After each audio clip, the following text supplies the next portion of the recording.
আপনি কোন আল্লাহকে ভুলে গেছেন? আমি অনেক লেকচারে বলেছি, প্রায়ই বলি কথাটা যে আল্লাহ পাক ছাড়া সত্যিকার অর্থে আমাদের আপন বলে কেউ নাই। আমাদের উপরের মহলে, নিচের মহলে, পরিবারে, সমাজে, আত্মীয় স্বজন, স্ত্রী সন্তান অনেকে আছে, সত্যিকার অর্থে আল্লাহর মতো আপন আমাদের কেউ নাই।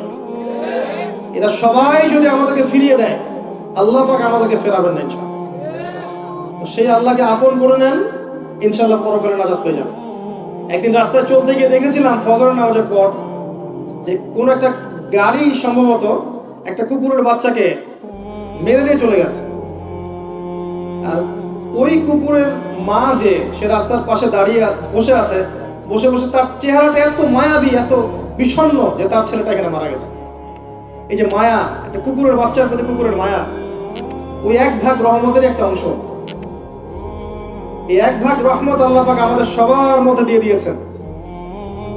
আর বাকি 99 ভাগ রহমত আল্লাহ পাক রেখেছেন কিয়ামতের মাঠে। এই রহমত দিয়ে আদম সন্তানকে মাফ করে দিবেন ইনশাআল্লাহ। আমরা সেই আল্লাহকে ভুলে গেছি এখন। আমরা সেই আল্লাহর জন্য সালাত করতে চাই না, সেই আল্লাহর জন্য যাকাত দেই না, সেই আল্লাহর জন্য দ্বীনের জন্য আমরা কাজ করি না। আল্লাহর দ্বীন আল্লাহর জমিনে প্রতিষ্ঠা হোক সেই চেষ্টা করি না, বরং আল্লাহর দ্বীনের বিরোধিতা করার একটা ক্ষেত্র বাকি রাখি না। আমরা আল্লাহকে চিনতে পারি নাই। শোনেন, আল্লাহ পাক তো সেই সত্তা যিনি এখন জানেন যে আমাদের মধ্যে কে কে জান্নাতে যাবে, এখানে যারা বসে আছে, এবং মনে করেন আমাদের এখানকার মধ্যে এই ভাই জান্নাতে যাবেন। মনে করেন এই ভাই জান্নাতে যাওয়ার 1 কোটি বছর পরে তিনি কি করবেন আল্লাহ পাক এখনই জানেন সেটা। আমার কথা কি বুঝতে পারছেন? আর মনে করেন এখানকার মধ্যে কোনো এক ভাই জাহান্নামে যাবে, নাউজুবিল্লাহ।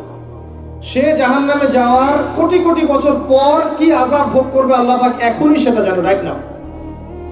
আপনি কোন আল্লাহকে ভুলে গেছেন? আমি অনেক লেকচারে বলেছি, প্রায়ই বলি কথাটা যে আল্লাহ পাক ছাড়া সত্যিকার অর্থে আমাদের আপন বলে কেউ নাই।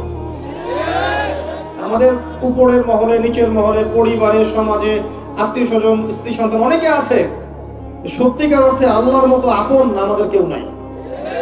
এরা সবাই যদি আমাদেরকে ফিরিয়ে দেয়, আল্লাহ পাক আমাদেরকে ফেরাবেন না ইনশাআল্লাহ। সেই আল্লাহকে আপন করে নেন, ইনশাআল্লাহ পরকালে নাজাত পেয়ে যাবেন, দুনিয়াতেও সুখে থাকবেন। দেখবেন সবাই আপনাকে ছেড়ে চলে গেছে ঠিকই, আপনার মনে শান্তি যে আল্লাহ আমার সাথে আছে।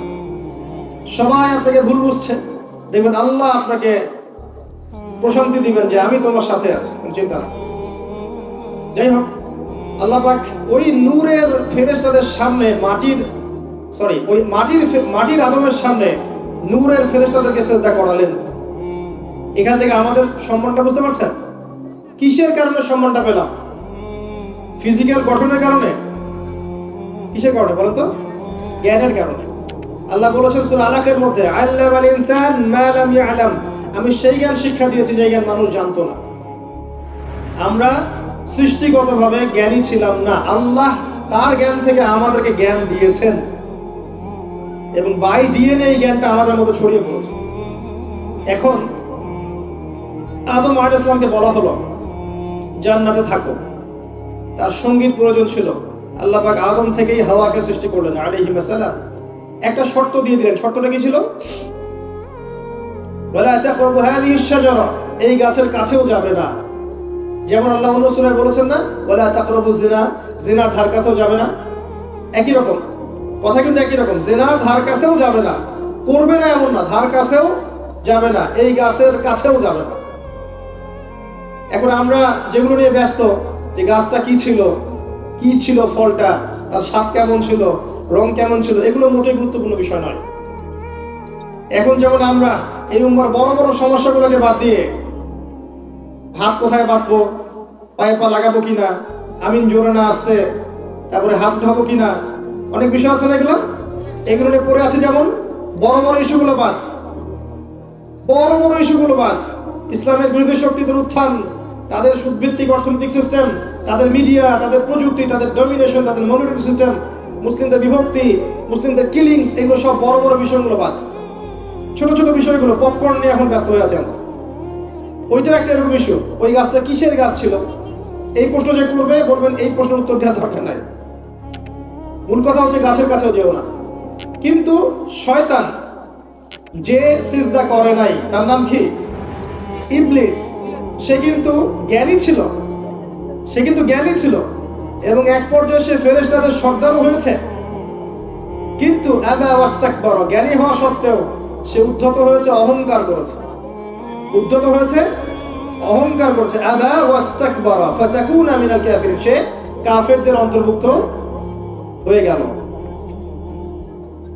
এখানে মনে রাখবেন, আমি যদি অনেক বড় ডিগ্রি সার্টিফিকেট অর্জন করি, আমার মধ্যে বিনয় না থাকে, অহংকার থাকে, এই জ্ঞান আমার পরকালে কোনো কাজে আসবে না।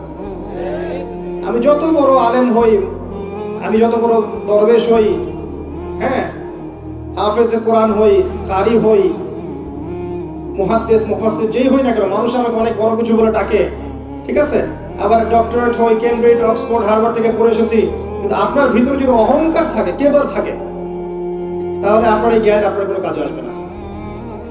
ইবলিস জ্ঞানী ছিল, কিন্তু অহংকারের কারণে আল্লাহ পাক তাকে বের করে দিয়েছে। মনে রাখবেন, অহংকারটা কি? আল্লাহ বলেছেন সেজদা করো, সে সেজদা করলো না, বরং বলল যে খালাকতানি মিন নার ওয়া খালাকতাহু মিন তিন, আমাকে আগুন দিয়ে সৃষ্টি করেছো, তাকে মাটি দিয়ে সৃষ্টি করেছো। এই যে আল্লাহর বিধানের আনুগত্য না করা, নিজের বুঝটাকে শ্রেষ্ঠ মনে করা, এটাই তো অহংকার। এখন আমরা সে অহংকার করছি না? করছি। আল্লাহ বোঝার তৌফিক দান করুন।